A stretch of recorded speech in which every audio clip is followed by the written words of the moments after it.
So there's a terrible problem that really limits people's success in life that we really don't talk about as much as we should. Let me provide a story. I'm on my school's debate team, and all the debate tournaments, they're all split into like several debate rounds. And you debate a certain amount of times in the tournament, and whoever has won the most debates ends up moving on to like the elimination rounds where they continue competing to see who will win the tournament. So most tournaments have 6 rounds. So you have to win at least 4 of them in order to move on to the elimination round. So all you really need to do is win 4 rounds. That's really it. But of course, you can win more than that. You can win 5 rounds. You can win 6 rounds, and you'll just, perform a little bit better, even though you don't really need to. All of this is to say, one time at one of the most recent debate tournaments, someone from our team mentioned, all I really want is to go 4-2 at this tournament. And immediately people started asking him, like, why are you saying that? Why are you instantly limiting yourself to only winning 4 rounds and having that be the end goal of this tournament? Of course, he's going to try to win every single round, but he's subconsciously limiting himself to only 4 rounds. And I have kind of a theory that even if you aren't like consciously thinking about it, it's going to influence your perception a little bit. I remember actually at that tournament, I ended up starting the tournament like 4-1. So I was guaranteed to make it on to the elimination rounds. Everything was all good.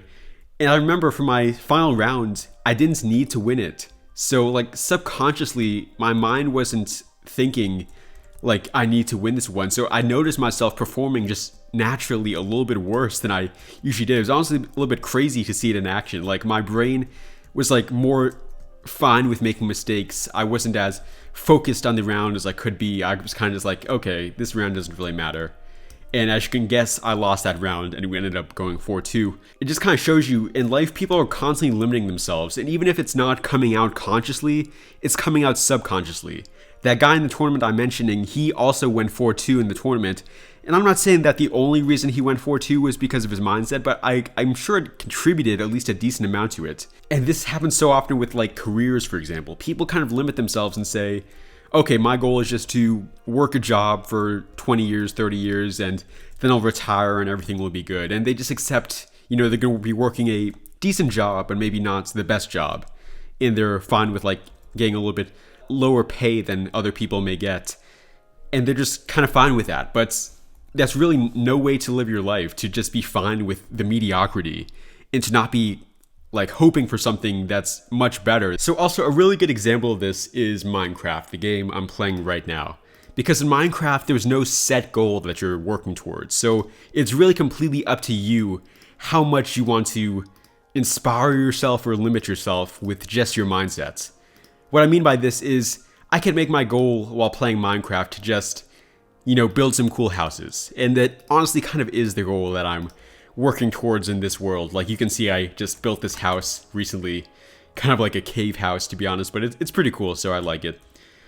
But I could obviously make my goal something so much more than this. I can make my goal to, go out there and kill the Ender Dragon. And if I did, chances are I probably will achieve something close to that. Maybe I won't end up killing the Ender Dragon, but if I do set beating the Ender Dragon as my goal, it's going to give me a lot of inspiration and motivation to really be the best I can, to collect the necessary gear that I need, to do stuff like make farms, to make nether portals, as you can see in this world, and do all that kind of stuff. And even if I don't end up killing the Ender Dragon, as I may want to do, it will still cause me to grow so much more than I ever could have thought possible before.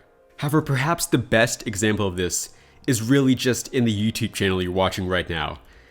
I've mentioned many times on this channel that I'm not just trying to be like an average YouTuber. I'm trying to grow to be an extremely successful YouTuber. My goal is to one day have 1 million subscribers on this channel, and I'm not ashamed at all to admit that.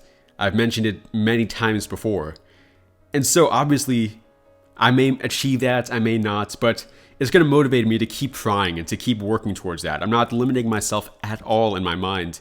And I visualize constantly the opportunity to get even more than 1 million subscribers, to have an extremely successful channel, and there's really nothing limiting me in my mind. I'd highly recommend using this in your own life.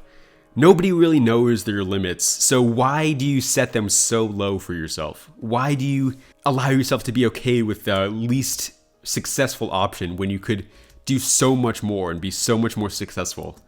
I'm not trying to be motivational here. I'm just trying to say your mindset is limiting you so much, and whether you use it as a restriction or as a help is really completely up to you. What things you think about, what you allow yourself to believe about yourself. Hope you enjoyed this video. This is Jimmy, signing off.